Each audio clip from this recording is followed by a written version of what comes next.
जमीयत उलमाए हिंद के मौलाना मदनी ने भारत में जिहाद का जिक्र कर एक नई लड़ाई को हवा दे दी है।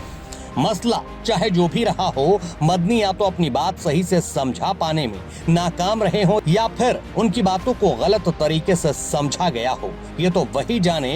लेकिन मामला ये है कि उनका बयान सामने आने के बाद से ही नई बहस शुरू हो गई है।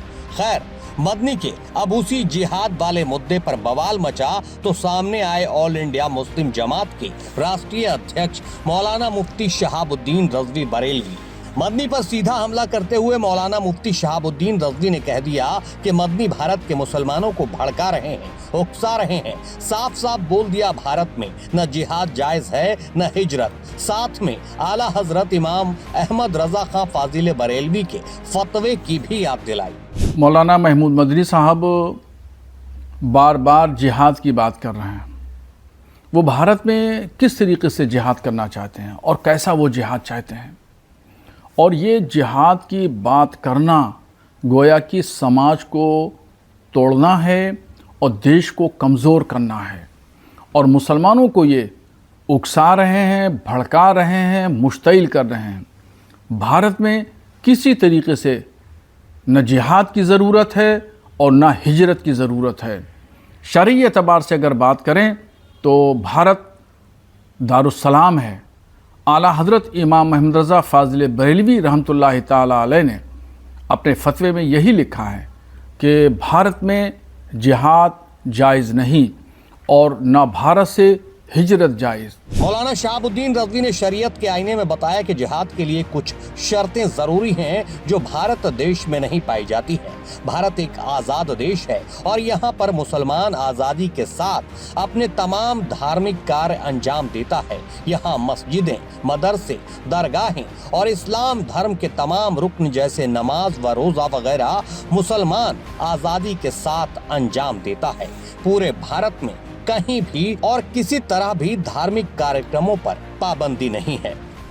जिहाद के लिए बहुत सारी शराइतें हैं जहां पर इस्लाम के अरकान पर पाबंदी हो, मजहबी रसूमात बंद कर दिए गए हों, हुकूमत ने मस्जिदों, मदरसों पे, खानकाहों पे ताले लगा दिए गए हों, तब या तो जिहाद करिए या फिर हिजरत करिए।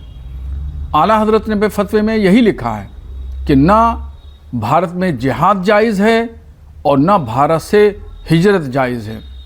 मदनी साहब किस तरीके से भारत के पुरअमन फ़िज़ा को ख़राब करना चाहते हैं, माहौल को परागंदा करना चाहते हैं, और ये भी कह रहे हैं कि स्कूलों के पाठ्यक्रम में शामिल कर दिया जाए। यह और ख़तरनाक प्लान है उनका। वो अपने यहाँ बुला करके तालिबान के मंत्री को की पिज़राई करते हैं, दारुल देवबंद में आते हैं। और ये कौन है तालिबान, और ये कौन लोग हैं मुत्तकी और जलालुद्दीन हक्कानी नेटवर्क के लोग कौन लोग हैं? ये वही लोग हैं जिनको इंटरनेशनल तौर पर अक़वाम मुत्तहिदा ने, यूएनओ ने आतंकवादी घोषित किया था। और यहीं से इनकी मानसिकता और इनका नज़रिया।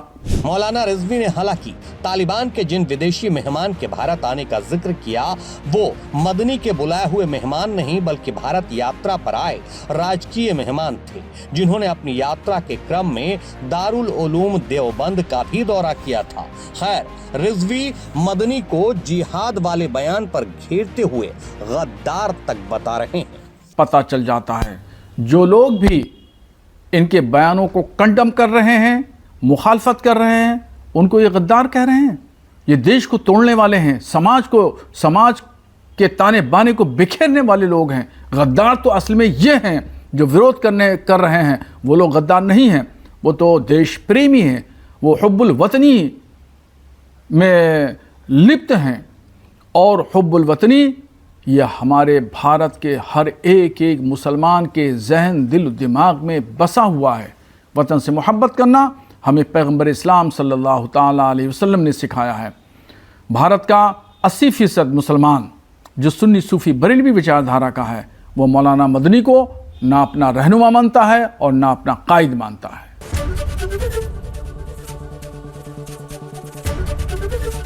एबीपी गंगा, खबर आपकी, जुबान आपकी।